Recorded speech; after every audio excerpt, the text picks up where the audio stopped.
कमरे से बाहर ले आ। लेकिन बेटा नहीं मानता और बहू कमरे में सारा दिन बंद रहती है। शाम को बेटा बाहर जाता है कि सास चाय और बिस्कुट लेकर बहू के कमरे में जाती है। बहू बेटा ये ले, चाय पी ले। रो रो कर कैसी शक्ल बना ली है बेटा। माँ जी ये कैसे लोग हैं, आप कैसे मैनेज कर रही हैं? ऐसे थोड़ी ना होता है माँ जी। घर की औरतों को तो पिताजी और ये इंसान समझते ही नहीं। क्या करूं बेटा, मैंने तो जैसे तैसे सह लिया, लेकिन तू ना सहना। दोनों बात कर ही रहे थे कि ससुर आ जाते हैं। अच्छा, तो अब बहू को भड़का रही हो? बहुत दिन हो गए मार खाए, अब क्या बहू के सामने खाओगे? जाओ यहाँ से, और जरूरत नहीं है ज्यादा इस लड़की को सर पर चढ़ाने की, समझी? बहू को ससुर की बात पर गुस्सा आ जाता है, लेकिन वो कुछ नहीं कहती। आए दिन बहू देखती है कि कैसे उसकी सास और उसके साथ उसका ससुर और पति गंदा व्यवहार करते हैं। फिर एक दिन, ये क्या बनाया है? खाना बनाना नहीं आता क्या? ये बोलकर वो खाने की भरी सारी थाली फेंक देता है। अरे बेटा कोई बात नहीं, शांत हो जा, मैं अभी बाहर से कुछ मंगवा देता हूँ। हाँ पापा ऑर्डर करिए, ऐसे खाने से तो पेट भरने से रहा। वैसे खाना तुमको बनाना आता नहीं और बाहर जाकर नौकरी करना चाहती हो। अरे तुम जैसे को तो पूछते भी नहीं है बाहर। बहू को पति की बात पर गुस्सा आता है, तभी सास बोल पड़ती है। तेरे से ज्यादा पढ़ी लिखी है, वो तो तूने इसे कहा था कि तू नौकरी करने देगा तो तुझसे शादी कर ली, वरना ना ही करवाते इसके माँ बाप तुझसे शादी इसकी। और कमाती भी ये तेरे जितना ही है बेटा। बहू हैरान रह जाती है कि जो सास खुद के लिए एक बार भी खड़ी नहीं हुई, वो उसके लिए बेटे को भी भला बुरा सुना रही है। उसकी नजर में सास की इज्जत और बढ़ जाती है।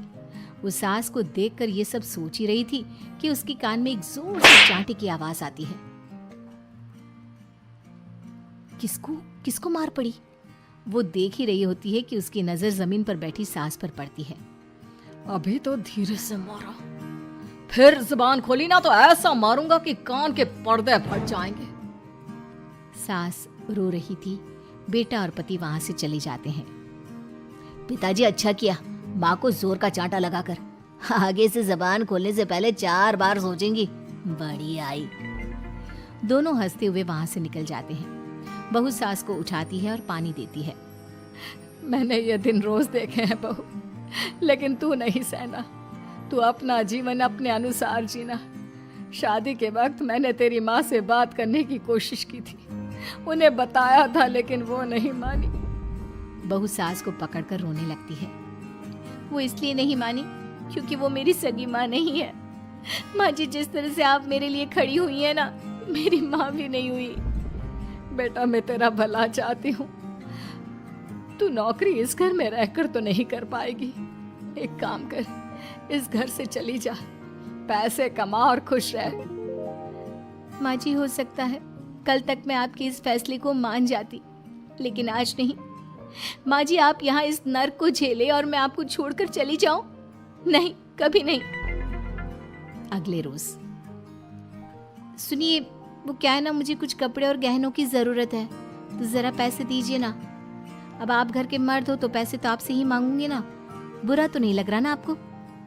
नहीं नहीं, बुरा क्यों लगेगा, ये लो कार्ड, कर लेना शॉपिंग। अगले रोज, बिजली का बिल आया है 10,000 का, भर दीजिएगा। इतना बिल कैसे आ गया? बेटा वो क्या है ना, सारा दिन बहू घर में रहती है तो कमरे में एसी और टीवी चलता रहता है। अब कम से कम बाहर जाए तो 4 पैसे कमा कर लाए, लेकिन हम लोगों को थोड़ी ना औरत की कमाई खानी है, वो तो मर्द ही करता है ना। पति पर्स देखता है और फिर हाँ माँ ठीक बोल रही हो, खैर चलता हूँ, ऑफिस का वक्त हो गया है। पति ऑफिस से पिता को फोन करता है। पापा घर के खर्चे तो बढ़ते ही जा रहे हैं, ऊपर से महंगाई आप देख रहे हैं। मैं सोच रहा हूँ क्यों ना मीना को नौकरी के लिए हाँ कर दूं, 4 पैसे ही लाएगी ना घर में। वो तो तू ठीक बोल रहा है, लेकिन ये औरत की जात, कल को 4 पैसे कमाने लगे तो यह नहीं कि सर पर चढ़कर नाचे। हाँ पिताजी बात तो सही है, वो तो आप हैं जो माँ को मुट्ठी में रखा है, वरना मेरी वाली तो। खैर सोचते इस बारे में। शाम को पूरा परिवार साथ बैठा होता है। वो कल पनीर की सब्जी बनानी है तो थोड़े पैसे देकर जाना। और हाँ, कीर्तन भी रखा है संडे को। उसके लिए सामान की लिस्ट बना दी है, ले आना। पापा को दे दो, वो ले आएंगे। अरे पापा कहाँ से ले आएंगे, मेरे पास नहीं है पैसे वैसे। लो, पैसे ही नहीं है? मेरे पापा की जेब तो हमेशा नोटों से भरी रहती है। बेटा, लक्ष्मी को जो पूजता है ना, उसके पास लक्ष्मी रहती है। जो घर की औरतों को मारे पीटे, वो भला कैसे लक्ष्मी का लाभ ले सकता है? वाह वाह, क्या बात है, तो जबान खुल रही है तुम्हारी। लगता है भूल गई पुरानी मार और डांट, क्या? हाँ माँ जी, शांत हो जाइए।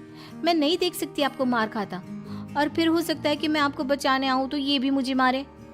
ठीक है बहू, मैं कुछ नहीं कहती, तू ये लिस्ट बस दे दे, मैं चली आराम करने। फिर अगले रोज, सुनिए जी, वो मायके जाना है। वो क्या है ना, शादी के बाद से गई नहीं, तो ट्रेन की टिकट बुक करवा देना। तो मैं भी तो साथ जाऊंगा ना तुम्हारे। तो ठीक है, फिर फ्लाइट की ही टिकट करवा दीजिए। वो क्या है ना, अच्छा थोड़ी ना लगता है आप पहली बार मेरे साथ जा रहे हो और हम ट्रेन से चले, ठीक है ना? पति ऑफिस जाता है, जहाँ उसका दोस्त कहता है, अरे क्या हो गया यार, परेशान सा दिख रहा है। तेरी तो नई नई शादी हुई है, भाभी परेशान कर रही है क्या? अरे नहीं यार, तू तो जानता है थोड़ी सी कमाई में घर चलाना मुश्किल हो रहा है। तू कैसे मैनेज करता है यार? कैसे क्या यार, तू जानता है ना मेरी बीवी रिया को, वो टीचर है, फिर घर में ट्यूशन करती है, साथ में बच्चे भी पढ़ लेते हैं। यार, घर नाम की गाड़ी दोनों पहियों के साथ चलने से ही चलती है। वो भी कमाती है और मैं भी, और चल रहा है घर बस। पति को दोस्त की बात समझ में आती है, लेकिन पिता का ज्ञान कैसे भूल सकता था? भाई, कल को सर पर चढ़कर नाचने लगी तो? शाम को घर आता है, जहाँ उसकी बुआ और उसका बेटा बैठे होते हैं। अरे आ गया लल्ला, कैसा थका थका सा लग रहा है, सब ठीक है ना? नमस्ते बुआ, कैसे आना हुआ? कैसा है रमेश? भाई को तो भाई की याद ही नहीं आती। अरे नहीं नहीं भैया, याद नहीं आती तो यहाँ कैसे आता? ये लीजिए मेरी शादी का कार्ड, जरूर आना। पति कार्ड खोलता है। डॉक्टर रश्मि, अरे वाह, तेरी होने वाली बीवी डॉक्टर है। और क्या भैया, आपकी बीवी इंजीनियर तो मेरी डॉक्टर। तभी वहाँ सास आ जाती है। अरे जब घर में ही बिठाना है बेचारी को, तो काहे का इंजीनियर है, तो काम वाली ही, घर का काम करती है और आराम। इतनी पढ़ी लिखी लड़की को घर पर क्यों बैठा रखा है? अरे बहू, कहीं झोला छाप डिग्री तो नहीं लेकर आई है? पत्नी की बुराई सुनकर पति को गुस्सा आता है। नहीं बुआ, यूनिवर्सिटी टॉपर है मेरी मीना, और हाँ, बड़ी कंपनी में काम भी करती है। बस शादी के बाद कुछ महीनों की छुट्टी ली थी, अगले हफ्ते से ऑफिस शुरू हो जाएगा। क्यों मीना? तभी ससुर आ जाते हैं। हाँ, लेकिन फिर घर का काम कैसे होगा, और पैसे कमाने लगेगी तो सर पर। पिता की बात पूरी नहीं हुई कि बेटा, सर पर चढ़ने का हक है उसका पापा, पत्नी है वो मेरी, यानी मेरे घर की रानी, और रानियां तो सर का ताज होती है। क्यों मीना? मीना पति की बात सुनकर शर्मा जाती है। वाह बेटा, तू सही समय में समझ गया कि औरतों की इज्जत करने वाले घर में शांति और लक्ष्मी का वास होता है।